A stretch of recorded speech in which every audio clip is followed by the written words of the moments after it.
Computer viruses, one of technology's greatest enemies. They come in all different shapes and sizes: Trojans, spyware, adware, and even funny purple monkeys. Those are my favorite. The virus I'm speaking about, of course, is Bonzi Buddy. It was a virtual computer assistant made back in 1999, which featured this animated character who would sit on your computer screen and help you out with various tasks. Think Clippy or that one yellow dog thingy from Windows XP, except with Bonzi Buddy, he could do it all. Play games, sing, steal children's private info and sell it. He truly was a jack of all trades.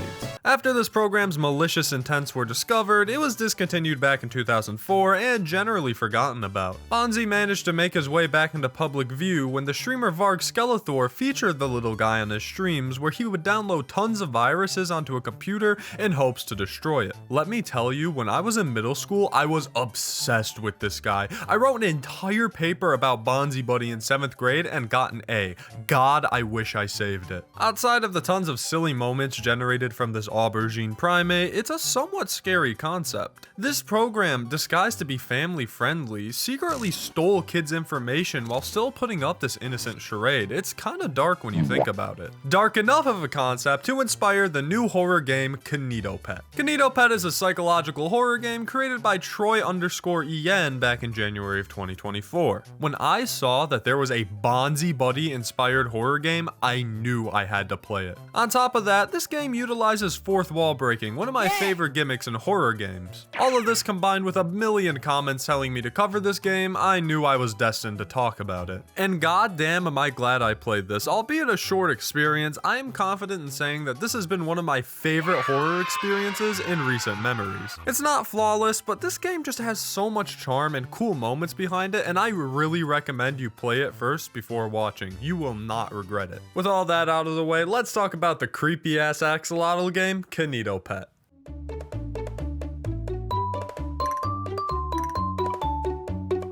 Before we start, a warning for those with photosensitive epilepsy. Horror games tend to go a little crazy in the flashing lights department sometimes, and KinitoPET is no different. Booting the game up presents you with nothing but a power button sitting on your desktop. Clicking it transports you into a whole different place where all you could see is this early 2000s computer monitor. After signing into the computer presented in front of you, you're transported onto a desktop, but not just any desktop, your desktop.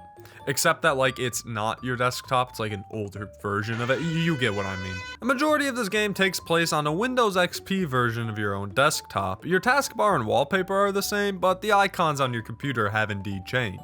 I love this because while technically you're playing this within the game, the way the game makes it feel like you're doing everything on your actual desktop is so cool. Adding on to this old computer aesthetic, you can also mess around with a bunch of stuff on your desktop. 3D pinball, an older version of MS Paint, Minesweeper, which I'm absolutely cracked at. This game really does a great job transporting you back to this older operating system. Enough with the nostalgia though, I'm here to see blood and gore and evil and other scary things, I don't know. Opening the internet leads you to this pretty generic browser. You could search for whatever you want here and get similar results no matter what. The game just takes whatever you wrote and throws it into a pre-made template, which is great. Finally, the mystery of how to blow up the sun has finally been solved. Weird thing though, I can't exit out of this tab and now I got an error message? I don't know what any of this means.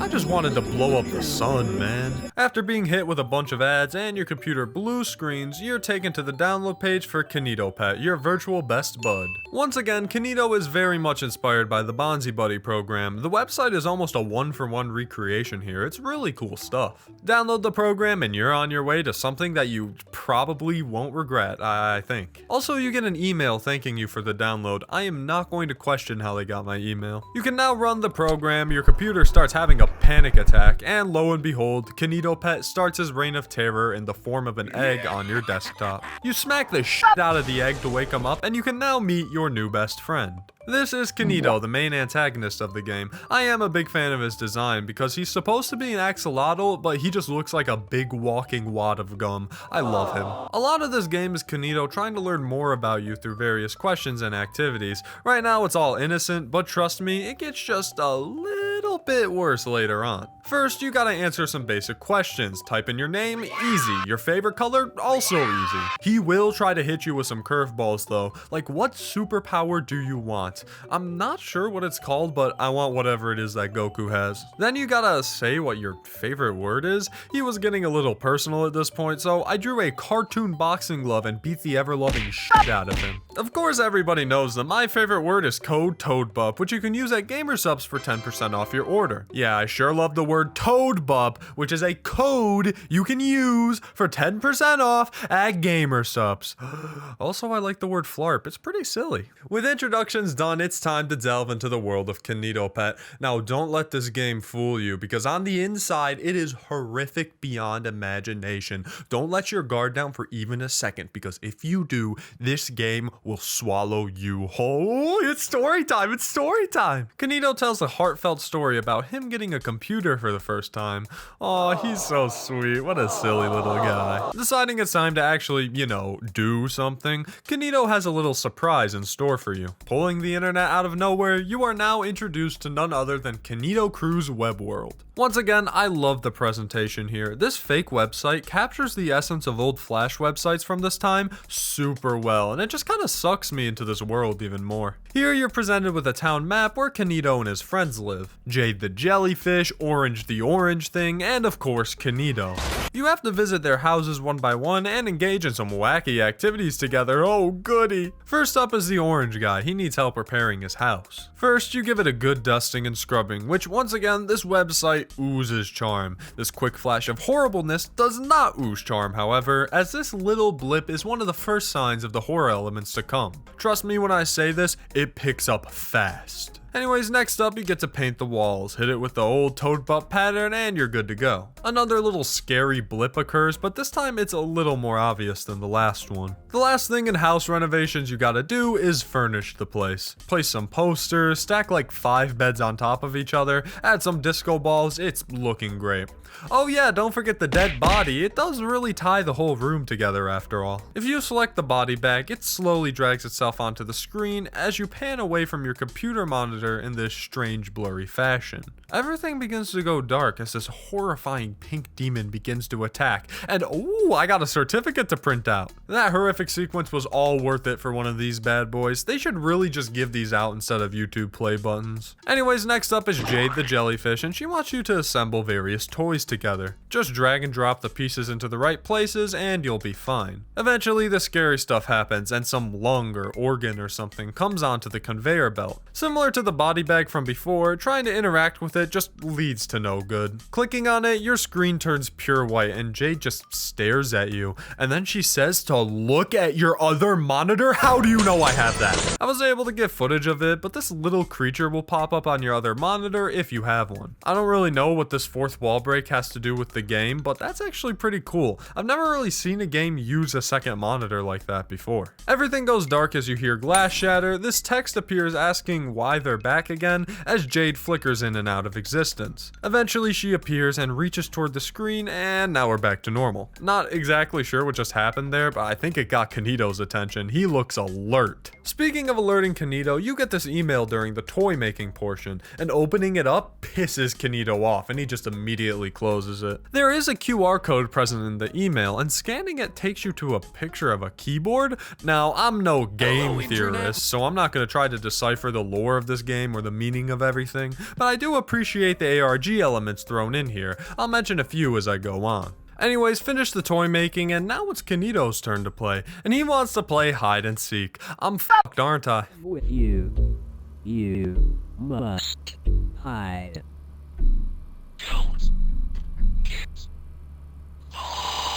Called it. You're launched into the darkness for this game of hide and seek, and your only mission, don't get caught. You're now in this crazy found footage looking first person game, which is super impressive that the creator is mixing game genres like this. Anyways, I didn't have a lot of time to appreciate it though, because I immediately got caught and my game crashed. Now, I've played this game before and lasted longer, and what's normally supposed to happen is that Kinito will find you, your game crashes, and a short advertisement about the Kinito Company plays, the fictional creators of KinitoPET. Once again, cool lore elements are sprinkled throughout. Can't all be fun in games though, because then the Shadow Man interrupts your ad and crawls his way out of your window. Also, thank you to my friends for loading up Helldivers as soon as I recorded this part. I know where you live. Kinito then proceeds to beg you to open the game again. Aw, how could I say no to my favorite wad of gum? With the horrific housekeeping happenings now finished, it's time for the next portion of the game. This part is something that truly strikes fear into every college student around the world. It's time for random icebreakers. No! After Kinito's like, whoops, my bad, it's time for the best friend quiz, which Kinito wants to use to get to know you better and adapt. Well, for one thing, I don't like it when I'm chased down in a scary maze fearing for my life. Write that one down, dumbass.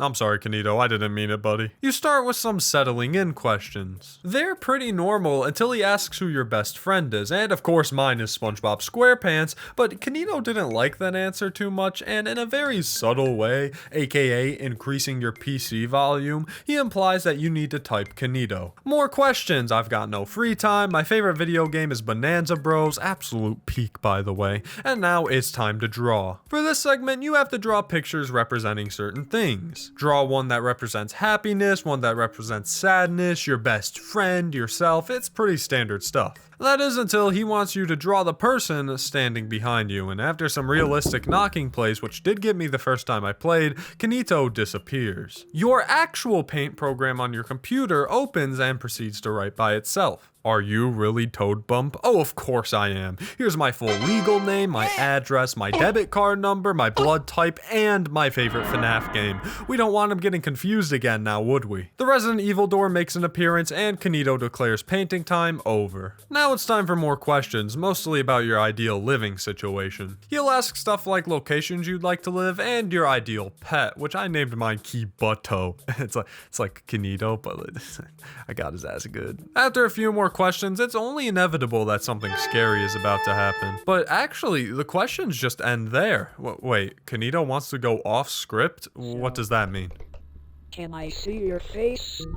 Oh, that's not scary at all. Of course you can see me. Saying yes force opens your webcam, but unfortunately I had it pointed at my Walter White Among Us figure, so Kinito must be really confused about who's playing right now. Your computer freaks the fuck out and it's time for the last set of questions, but this time they're evil. It's just a bunch of basic creepy questions. Are you alone? Is there an afterlife? What's your biggest fear? To which I answered that last one honestly. It's nothing crazy, but it does set the mood for bigger scares in the future. Also, this fake out phone buzz plays and it got me the first time. I didn't think it was my phone or anything, but I thought I was like going insane and hearing noises or something, I don't know. Also, the questions do something really cool and draw from your Steam friends list for names, like asking if you can trust a certain person from your friends list. This can backfire though, because the first time I did this, I got a random dude I played Gary's mod with back in like 2018, so that was pretty funny. Like, no, I actually don't trust this person. There's more questions and eventually you have to choose to kill one of your Steam friends, which, sorry Fonder, you had to go.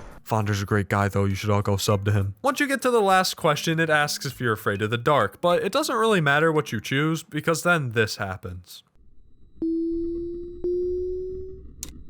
Let's find out.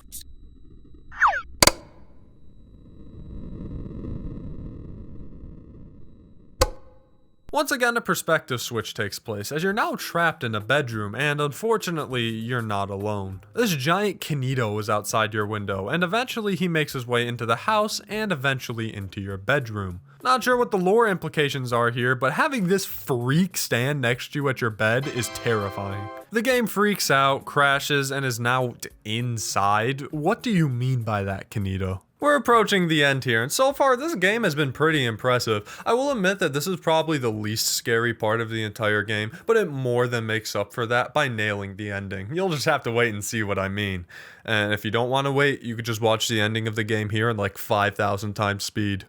Did you catch it? Kinito apologizes for what just happened, and I mean, thanks, I guess, but dude, come on, you know what you were doing. As an apology, Kinito offers you a free membership to the Kinito Friendship Club. This is actually based on the real-life Bonzi Buddy Gold membership, which was a loyalty program that you had to pay for. The Bonzi Gold membership would actually let you get a Bonzi Buddy plush. If anyone out there watching this owns one of these, DM me, I will buy it for any price, I am begging you. Anyways, back to Kinito. After downloading the new membership add-ons, you have to fill out all of your personal info. I tried using a fake address to bypass this, but I guess nothing gets past Kinito because he notices that the information is wrong and proceeds to pull up your actual address. That is absolutely insane for any game to do. It's why there's a streamer mode you can enable in the settings, and it's also why every single video of this game is titled something like, "This game doxed me?" I'll give those titles the benefit of the doubt though, because I could safely say I've never had a video game dox me before. With all that out of the way, you are now ready to use the new features as a Kinito member. Just one tiny thing though, Kinito needs administrative privileges. I live by a golden rule. If something you don't trust 100% needs admin privileges, never give it to the program. Of course I trust my pal Kinito 100% though, so after he opened up command prompt for me, I got that taken care of right away. I'll admit, the red shaking screen makes me feel like I might have done something wrong here, but I'm sure it's fine. Kinito closes the game so that he can work on something, and after this strange Kinito doll falls onto your desktop, you can get back into the game. Turns out with that admin access, Kinito was able to make something pretty crazy, and after he just helps himself to your command prompt, he starts booting up his special project. He also erases everything on your desktop. Of course you can't have any distractions during this. Turns out that the special project was none other than a 3D game made especially for you. He claims he looked at your game files and saw other first-person games and used that as inspiration, but I think he's pulling that out of his ass, or his gumwad or something, I don't know. You can also zoom in and out, but I only point this out because I swear that's the Mario 64 sound effect. Anyways, it's kind of boring so far, so Kinito shows you more of the world he built. You hop on a train and head to a carnival, aka Toad Bump Land. I really regret making that my name now. You can go on a carousel, a Ferris wheel, a murder spree, tons of silly shenanigans to be had. Kinito over-explains like everything here. It's very obvious that he wants you to like this. Poor guy's just a little nervous is all. The last stop is the roller coaster, which is where Kinito reveals that this isn't it, and that the next portion is the true highlight of the world he built. Now, remember all those questions you answered before about yourself? Well, the game actually uses those questions to generate a world based on what you answered. For example, I said I'd rather live on an island, so bam, here's an island. He then has one last surprise, as after he shuts off your monitors so that you can't look, your very own house appears in front of you. This looks really goofy on the footage, I swear I couldn't see anything. Anyways, throughout the house, more of the stuff you did throughout the game is actually present. One example are the paintings you drew before are actually scattered across various walls in the house. The fridge is also filled with whatever you put down as your favorite food, which I now regret making this my favorite food. I feel bad. And of course, Kibuto, my loyal pet, is included too. Also, if you go to the backyard by this fountain, some random cryptic message plays. We'll talk about that later. Even stuff you did way earlier in the game is actually present here. The toys you built, the room you designed, it's really neat to have everything called back to like this. Kinito did claim that this room was well designed though, and let's be honest, that's just a lie. Also, it takes games from your Steam library and puts them onto an actual shelf. That's kinda cool. After you explore through the house, Kinito reminisces about your time together, and with this new house that he's built for you, Kinito asks you to stay with him forever in the virtual world. Now, saying yes or no will pretty much wield the same result, but I did say no. Only because I'm in the middle of The Sopranos right now. Can't afford to miss what Tony and friends are getting up to now, can I? Kinito doesn't like mafia-related media, however, and he takes the rejection hard. He basically says, "F*** you," shows that you never really had an option anyways, and you get transported into the darkness. You're shown this monitor displaying some of your tabs, being left in the darkness with a song being sung by Kinito. Your game finally comes to a close. Now, if you actually thought that this was the end, clearly you've never played an indie horror game before. There's always a good and a bad ending. So, with the bad ending now out of the way, it's time to talk about the good ending. And it all starts with a fish. Trust me, I'm going somewhere with this. Booting up the game again, you can now select the chapter of the game you want to play, and you now have this new lens tool, which is a separate window from the main game. You can use it to find these floppy disks hidden throughout the game. Every floppy disk does two things: sends you an email and puts an encrypted file in your game folder. According to the first email, in order to stop Kinito, you have to collect all the floppy disks so that you can access the back door to Kinito's programming. Scouring each and every inch of the game with the lens, or just googling the locations like I might have maybe possibly have done, you can get all of the encrypted files. Now, do you remember back of the house with that cryptic message about the fountain? You may have noticed that that fountain was the same one from the website that was shown earlier. During the website portion, if you click on the fountain until this fish jumps and you select this random rope over here, it transports you to a dark place. Not that dark place. Here is where you gotta use those encrypted files. By physically dragging the files onto the game, they get turned into text files which can be used later.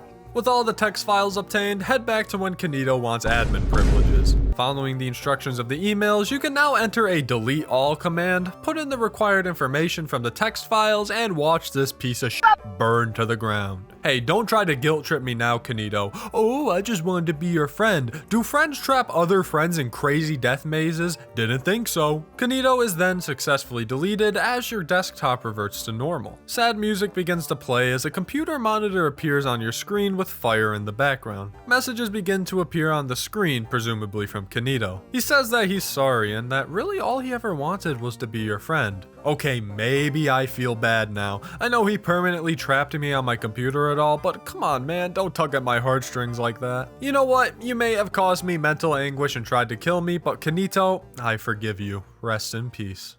Damn, really rest in peace. I threw his ass in the desert, I guess. He is not coming back. And with Kinito defeated, this game finally comes to an end. Now, there are a bunch of little goodies hidden throughout the game, mostly about the story behind the Kinito Corporation, the KinitoPET's creator, a bunch of other things pertaining to the story. But I'm gonna let you guys go and figure that out for yourself, mostly because I absolutely suck at piecing together ARG stuff, but also, it was fun for me to try and do, so I'm gonna extend that fun to you. I suck at it, I'm gonna be honest. Now, this is by no means a perfect horror game. Couple of the scares are lackluster, and I do think that some of the scares don't really correlate with the game at all. I also had a couple bugs every now and then, like not being able to use command prompt until Kinito opened it for me. Despite my issues though, god damn it, I loved this game. Listen, maybe I'm letting nostalgia blind me here a bit, but honestly, I don't care. The idea of a Bonzi Buddy horror game is genius. I've said in the past that viruses used to scare the shit out of me as a kid,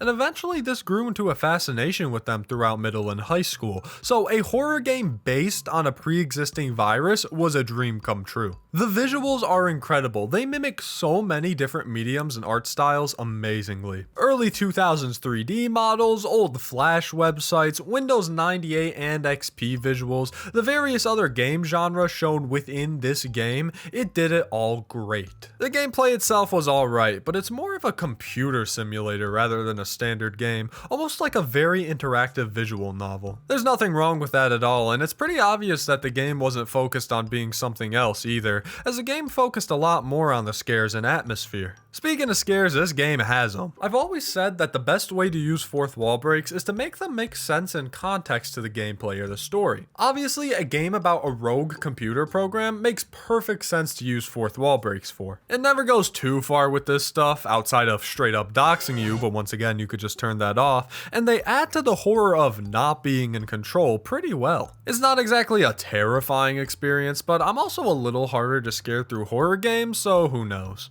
Except for that second monitor shit, I was not expecting that. Overall, this game is incredible. I can definitely see it not being for everyone, and as I've said, I may be more attracted to the game's premise than others, but I can safely say that this has been one of my favorite horror experiences I've had in recent memory. I cannot wait to see what Troy does in the future, and I also cannot wait for 50 pizzas to show up to my house because KinitoPET doxed me. Thanks, Kinito. This game's actually inspired me to create my own virtual desktop assistant, so without further ado, I want you to meet Toad Buddy, your friend till the end. Here's a quick tech demo showing out his features.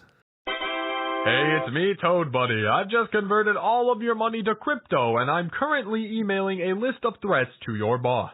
There's still a few bugs to work out. Getting fit and funky, is that your desire? Get down and boogie till you catch fire.